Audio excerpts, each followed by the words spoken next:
ہاں جی، آج کے سبق میں ہم نے یہ سمجھنا ہے کہ مد کو 4 الف کے برابر کب لمبا کرتے ہیں، نون ساکن پہ غنہ کب کرنا ہے اور اخفا کا غنہ کب کرنا ہے، اور نون ساکن کو نون کے اوپر اگر زبر لگی ہوئی ہے تو وقف کی صورت میں نون ساکن کب بنانا ہے اور کیسے بنانا ہے، اس کو کیسے پڑھنا ہے۔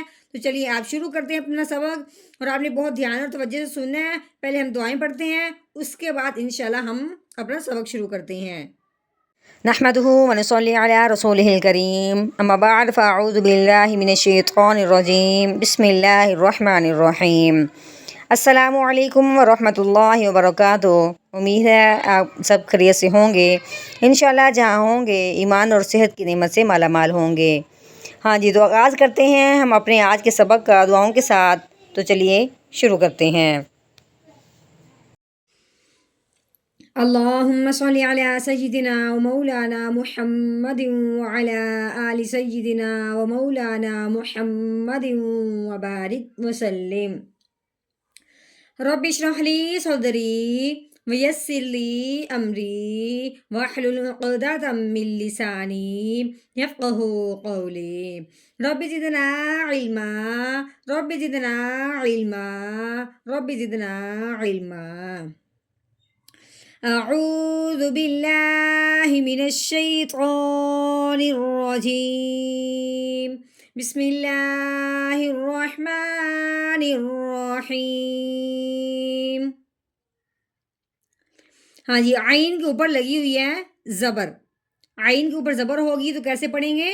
عین زبر ع، یہ لام ہے، اس کے ساتھ یہ جو چھوٹی یا ہے یہ ہم نے پڑھنے میں نہیں لانی، کیونکہ اس کے اوپر کوئی زبر زیر پیش کوئی کچھ نہیں لگا ہوا، یہ خالی ہے، اس لیے اب ہم نے یا کو نہیں پڑھنا، اب لام کو اگلے لام کے ساتھ ملائیں گے جس کے اوپر یہ جزم لگی ہوئی ہے۔ یہ جزم جس حرف کے اوپر آتی ہے اس حرف کو ساکن کہتے ہیں۔ ہر ساکن حرف جو بھی ہوتا ہے وہ پچھلے والے حرف کو اپنے ساتھ ملا لیتا ہے۔ اب ہم نے لام کو اس لام ساکن کے ساتھ ملانا ہے، تو کیسے پڑھیں گے؟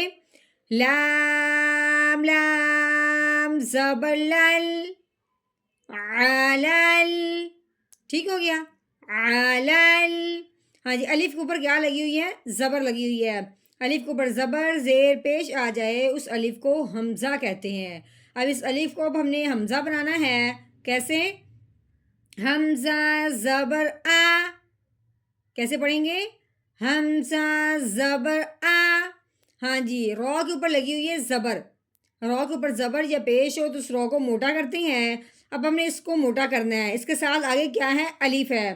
الف سے پہلے حرف پہ جب زبر آ جائے تو پہلے والا حرف الف کے ساتھ ملتے ہوئے ایک الف کے برابر لمبا کیا جاتا ہے، جیسے کہ رو الف زبر رو کر کے۔ لیکن اب اس کے اوپر کیا لگی ہوئی؟ مد لگی ہوئی ہے، مد کے آنے کی وجہ سے اب ہم نے اس کو 3 الف کے برابر لمبا کرنا ہے۔ لیکن ساتھ ساتھ یہ بھی یاد رکھیں کہ مد کے فوراً بعد کیا آ گئی؟ حمزہ۔ مد کے فوراً بعد اگر حمزہ آ جائے تو اس مد کو 4 الف کے برابر لمبا کرتے ہیں، ٹھیک ہو گیا؟ ہاں جی، اب یہ مد متصل ہے۔ متصل کا مطلب کیا ہوتا ہے؟ کہ حمزہ کا مد کے ساتھ ملا ہونا، جڑا ہونا، یعنی کہ حمزہ آیا ہے وہ اسی ایک کلمہ میں مد بھی ہے، اس کے فوراً بعد اسی کلمہ میں حمزہ آ گیا تو اس مد کو مد متصل کہتے ہیں۔ متصل مطلب جڑنا، ملنا، کہ اس کے ساتھ ملی ہوئی ہے، اس کے مد کے ساتھ جڑی ہوئی ہے، ٹھیک ہے؟ اس حمزہ کے آنے کی وجہ سے اب ہم نے مد کو 4 الف کے برابر لمبا کرنا ہے، تو کیسے کریں گے؟ رو الف مد زبر رو، علل آرو، ٹھیک ہو گیا؟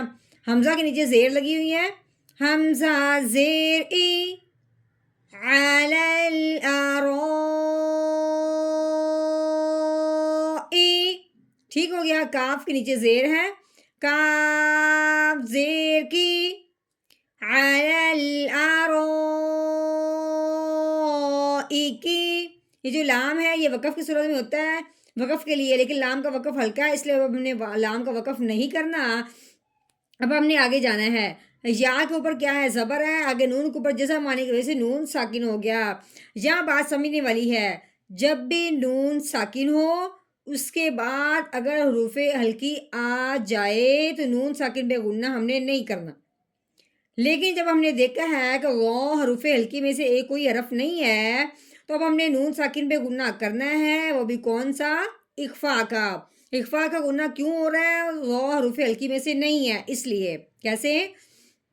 یا نون زبر یاؤں، وہ کے اوپر پیش ہے، وہ پیش وہ، یاؤں وہ، ہاں جی، رو کے اوپر لگی ہوئی ہے پیش، آگے کیا ہے؟ واؤ کے اوپر جیسا مانی کی وجہ سے واؤ ساکن ہو گیا، واؤ ساکن ہو اس سے پہلے حرف پہ پیش آ جائے، واؤ ساکن اس سے پہلے حرف پہ پیش آ جائے تو پہلے والا حرف واؤ ساکن کے ساتھ جب ملے گا تو ساتھ ساتھ ایک الف کے برابر لمبا بھی ہوگا۔ کیسے؟ رو واؤ پیش رو، یاؤں رو، نون کے اوپر زبر لگی ہوئی ہے، نون زبر نا، ینظرون۔ اب یہ جو گول دائرہ ہے یہ وقف ہے، اب وقف کی صورت میں آخر والا جو رف ہے نون ہے اس کو ہم نے کر دینا ساکن، یعنی کہ اس کی جو زبر ہے وہ ہٹا دینی ہے، نون ساکن ہو جائے گا۔ تو کیسے پڑھیں گے؟ آگے وقف، ینظرون، ینظرون۔